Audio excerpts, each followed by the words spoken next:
My RASICT mother-in-law died and straightened my mixed daughter's hair, so I blasted her on social media. When I left, I was explaining how my mother-in-law had died and straightened my 1-year-old daughter's hair behind my back while my husband and I were out one day. I was horrified and my heart was breaking for what my baby had been put through, and on top of everything it brought such an ugly side of my husband that I had never seen before. I yelled at my mother-in-law for what she had done and posted on a curly hair Facebook group about repair tips, and my husband indeed ended up getting upset at me for both things. I couldn't believe my daughter was going through this and I didn't even have the support of my husband. I was distant for a couple of days, but things blew up after I decided to take my daughter to the doctor to get her checked out. As I mentioned in my previous post, my mother-in-law had keratin treated my daughter's hair.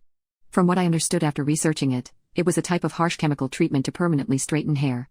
After I learned this, I took my daughter in to get checked out since she was practically still a baby who had received an adult chemical treatment. I wanted to break down right there in the office when the doctor inspected my daughter and found mild chemical burns on her scalp. I thought things couldn't get worse, but he then explained to me that she would need antibiotics as well as a topical ointment, and it was in my daughter's best interest for her to get a short haircut so the ointment could reach her scalp more effectively. I was in tears, but I knew I needed to do what was best for my baby after she had been put through so much. I took her to get her hair cut very short after the doctor's, and when I got home that night I sat my husband down again and told her about my daughter's injuries, as well as my concerns about his lack of reaction. The conversation ended up turning unpleasant very quickly when my husband continued to defend his mom, even after I told him about our baby's burns. All he said was that his mom was old and just trying to bond with her granddaughter. I really started to lose it, and eventually, I started raising my voice asking my husband how he could be so careless towards his own family.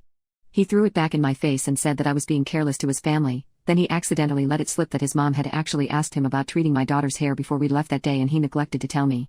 He admitted that his mom mentioned dyeing and straightening my daughter's hair and my husband had told her to do whatever she wanted.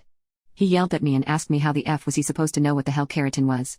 This was how I found out my daughter never went to a salon. My mother-in-law had done the keratin treatment at her house, so no wonder she had injured my daughter in the process. I broke down. I saw no solution or compromise in the conversation, and it just felt like my husband was hell-bent on making me feel crazy. He simply refused to admit that he screwed up, and it led to our child being physically harmed. I took my daughter to my parents' house that night, and I've been here for a few days since the night of the fight.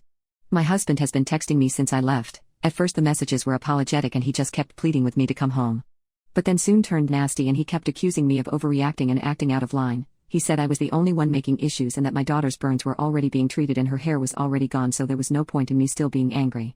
I'm broken. I can barely look at my daughter because I feel so hurt knowing how I let her down, and I don't see how I could repair my marriage after something like this.